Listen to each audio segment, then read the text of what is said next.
Hi felters and welcome. In this video today I'm going to show exactly why I prefer carded wool over roving or tops. So many kits do come with roving or tops and it is possible to use it, and I'm going to show you how. Let's get started.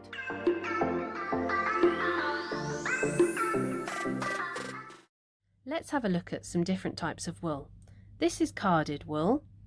This is roving or tops type wool. I personally prefer carded wool for beginners because it is easier to work with.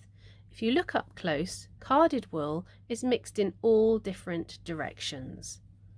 If I pull it apart, you can see it is not going in any one particular direction. It is very easy to pull apart as well. Roving or tops is all in one direction and it literally looks like hair. It has been combed out. Now these are merinos. So these are quite fine wools. Now you can needle felt with them, but it will take you a bit longer, and I would personally hand card it myself, mesh it up a bit, and then start using it, but it will take you longer, and we will do a demonstration showing you that.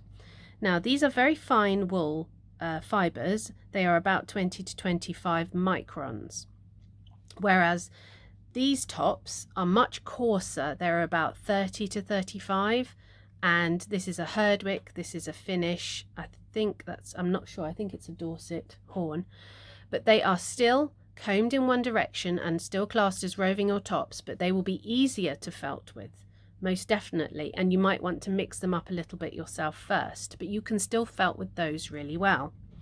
But personally, carded for me is much better. It is interesting to note you can get merino wool that has been properly carded by a machine. This is 19 microns, so it's really, really fine. It will take you slightly longer to felt because basically as the fibers are so fine, your needle will slip between them a lot more easier. Whereas if you were working with a slightly more coarser fiber, the needle will catch it more often and it will felt quicker. Let's have a demonstration going through a few bits and pieces. Just to mention as well, a lot of carded wool comes in slithers or slithers, however you like to say it. That's in the UK. Makes it really easy because you can just pull off the amount you want when you're in the shop. But a lot of carded wool, especially in America, is called bats instead of the word carded. Now this is a bat. A bat comes off a machine. It is literally, they've taken the whole bit of it. They haven't put it into slithers like that. They've taken a whole flat piece off the machine, and that is a bat. It is a carded bat. In the UK, if you look at the World of Wool site, you can buy big bats for a really good price, or you can buy slithers or sliders that are carded as well. So here we are. I'm going to take a bit of the merino tops, and you can see it's all in the one direction that I was talking about. So I'm going to just mess it up with my hands, pulling it all apart, just getting out any clumps, loosening it up, and then we're going to roll it really tightly. The tighter you roll it, the easier it is, or the quicker it is to felt anything with any type of wool. So that's why I roll it nice and tightly. And then I'm going to start, and literally I am just going to time the difference between these, but you can see as well, so it can take a little bit longer with roving or tops, and also the needle marks can show a little bit right towards the end, and then you have to get down to using a really fine needle. But I have to say, Wool Felt XI is a needle felting channel that I watch, and she's fantastic with her tops. You know, she does really beautiful things, and she must felt them to quite a fine finish, so they look really, really good. So I've speeded this up so you don't have to sit through all the boring stuff. And so I get to this point where I've felted it all round, roll it up so that it's nice and circular. And it's pretty good. I'm pretty happy. This has taken me at least 5-6 minutes, but the underside where I sort of bunched it all in, there's quite a few join marks showing, so I'm going to get some more and I'm going to cover it up. So you can use your tops, don't think that you can't, but as I said, it just takes a bit longer. So I sort of fluffed it up and I've covered it over, and it took me at least another 3 or 4 minutes. So in total, this one took me, there's still a few join marks I'm not very happy with, but it took me 9 minutes 25. I'm just taking one of the coarse tops just to show you. So if you didn't mess it up, you would end up with real sort of circular lines in it. So definitely mess it up a bit. And now this wool is very coarse. It's a Herdwick, so it's going to be very hard to get a smooth finish. Take quite a big needle in the beginning, because a big needle will work well for felting it because it's so coarse. And again, I've speeded it up just to give you a rough idea. This one didn't take me half as long, and it's a little bit smaller as well. This one took me 6 minutes 32, I think it was in total. But you aren't going to get a really smooth finish with her Twix. Got some really coarse hairs in it. But I was just showing you that even the roving tops can be used. And there we go. The thing that roving tops are particularly good for is when you're wrapping something, like say you were doing fairy arms or really tiny legs. It's fantastic for that, because you can literally wrap it round so tight, put it on really, really smooth, tiny, teeny bit of felting with a fine needle, and it will stay there. Sometimes you can even just wrap it round and then just roll it between your fingers and it will sort of stay. So here I am using the carded wool, and this is just from a carded bat. I think it was a Perendale bat from World of Wool. So as I said, there's lots of different breeds like Corriedale, Shetland, Perendale, Dorset Horn.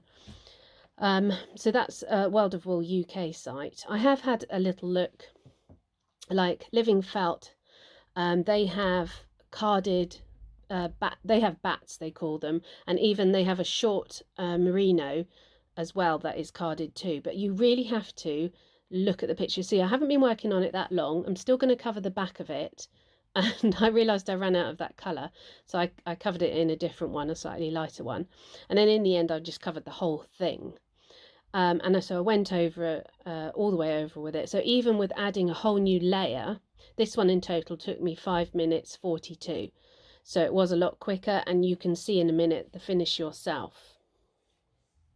So like I said, when you're looking at pictures of wool, you have to try and get in close to see, and you can see the difference quite clearly when it's tops. Now, I think I really prefer the finish on the carded wool at the top right corner, the light coloured one. Personally, that's my favourite.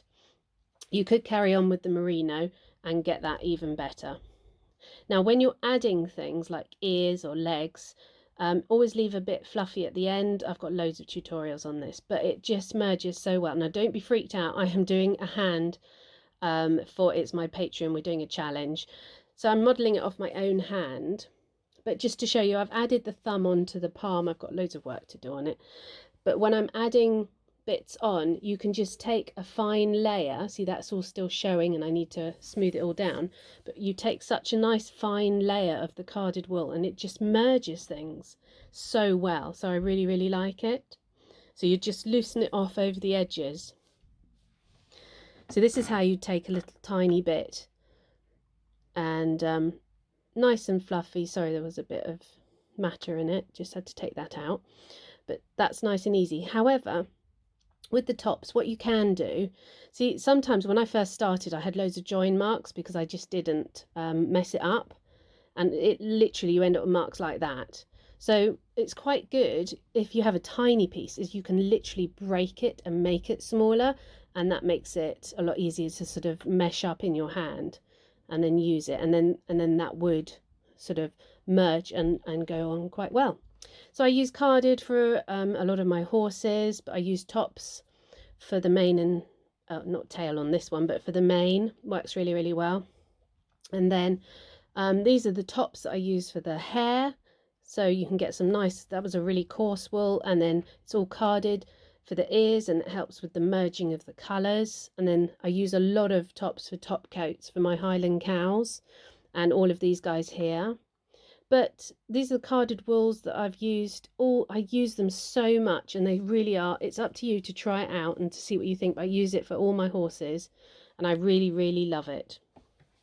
There we go. I do hope that did explain the difference between the two and why I like carded so much.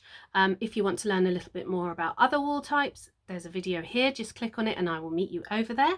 Or if you'd like to see a really good starter kit that does have carded wool, click on this video here. Thank you for watching. Do subscribe and like, and we'll see you on the next one. Take care.